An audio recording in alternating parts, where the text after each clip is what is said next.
السلام علیکم ورحمۃ اللہ وبرکاتہ نحمده ونصلی علی رسولہ الکریم اما بعد فاعوذ باللہ من الشیطان الرجیم بسم اللہ الرحمن الرحیم رب اشرح لی صدری ویسر لی امری واحلل عقدۃ من لسانی یفقهوا قولی وعن ابی ہریرہ رضی اللہ عنہ قال كان النبي صلی اللہ علیہ وسلم يعتكف في كل رمضان 10 أيام فلما كان العام الذي قبض فيه اعتكف 20 يوما رواہ البخاری۔ ابو ہریرہ رضی اللہ عنہ بیان کرتے ہیں کہ نبی صلی اللہ علیہ وسلم ہر رمضان میں 10 دن اعتکاف فرمایا کرتے تھے، مگر جس سال آپ کا انتقال ہوا آپ نے 20 دن اعتکاف فرمایا۔ یہ بخاری کی روایت ہے۔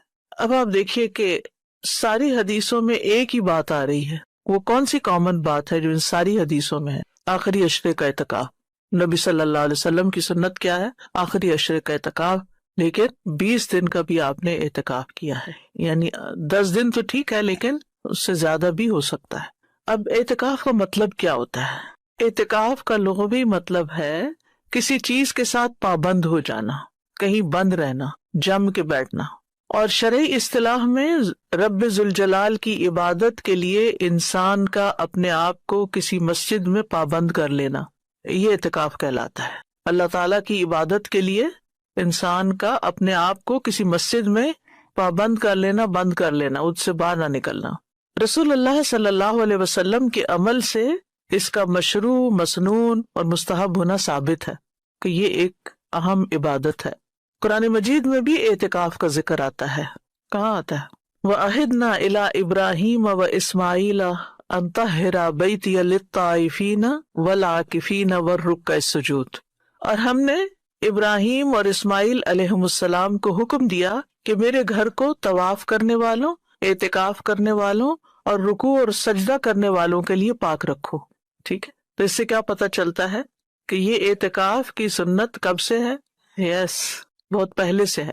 ایک اور آیت میں آتا ہے سورۃ البقرہ ہی میں، وَلَا تُبَاشِرُوهُنَّ وَأَنتُمْ عَاكِفُونَ فِي الْمَسَاجِدِ، اور جب تک تم مساجد میں اعتکاف کیے ہوئے ہو تو عورتوں سے ملاپ نہ کرو، یعنی حالت اعتکاف میں ہسبینڈ وائف کا ریلیشن شپ منع ہے، اور خاص طور پر مسجد میں، کیونکہ اعتکاف مسجد میں ہوتا ہے۔ تو ان روایات سے یہ پتہ چلتا ہے کہ مسنون اعتکاف رمضان کے آخری عشرے میں کیا جاتا ہے، ایسا کرنا سنت ہے۔ ٹھیک ہے، اب آخری عشرے کو خاص کرنے کی کیا وجہ ہے؟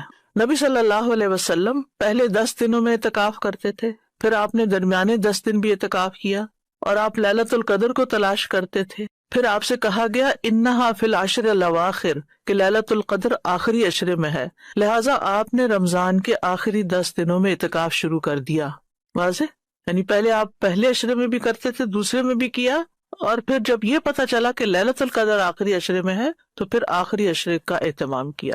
ابو سعید خدری رضی اللہ عنہ بیان کرتے ہیں کہ رسول اللہ صلی اللہ علیہ وسلم نے رمضان المبارک کے پہلے عشرے کا اعتکاف کیا، پھر درمیانے عشرے کا ترکی خیمہ میں اعتکاف کیا، جس کے دروازے پر چٹائی لٹکائی ہوئی تھی، یعنی مسجد کے اندر ایک خیمہ لگا کے اس کے یعنی دروازے کو بھی بند کر کے چٹائی سے اندر بیٹھے ہوئے تھے۔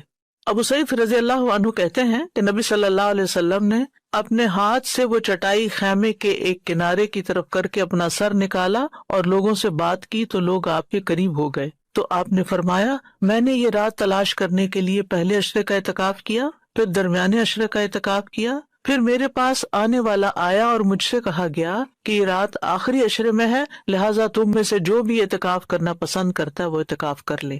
تو لوگوں نے نبی صلی اللہ علیہ وسلم کے ساتھ پھر آخری عشرے کا اعتکاف کیا۔ یہ صحیح مسلم کی حدیث ہے۔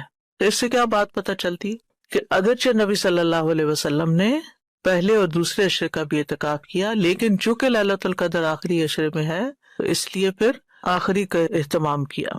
اب اعتکاف کرنے کے کچھ آداب ہیں۔ نمبر 1، جتنا بھی ممکن ہو سکے لوگوں سے الگ ہو کر اللہ سے تعلق پیدا کیا جائے۔ ٹھیک ہے نا، لوگوں کے بیچ میں مکس اپ ہونا، سوشلائزنگ کرنا، بات چیت کرنا، یہ اعتکاف کی روح کے منافی ہے۔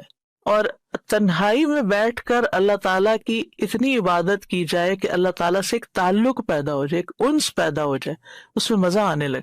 عام طور پر گھروں میں اور رمضان کے علاوہ عبادت ہوتی بھی کم ہے، بمشکل ہم فرض نمازیں پڑھتے ہیں 5، کوئی نوافل وغیرہ پڑھ لیے، تو اس سے زیادہ عبادت نہیں کرتے، پھر دن بھر کے کام کاج میں مشغول ہو جاتے ہیں، چھٹی کا دن زیادہ آرام کرتے ہیں یا کوئی اور کام کرنے چل پڑتے ہیں۔ تو عبادت کی طرف دھیان کا مطلب، تو رمضان کا مہینہ آتا ہے جس میں ہمارا دھیان عبادت کی طرف ہوتا ہے، اور اس میں بھی جب آخری عشرہ آتا ہے تو اس میں مزید عبادت کی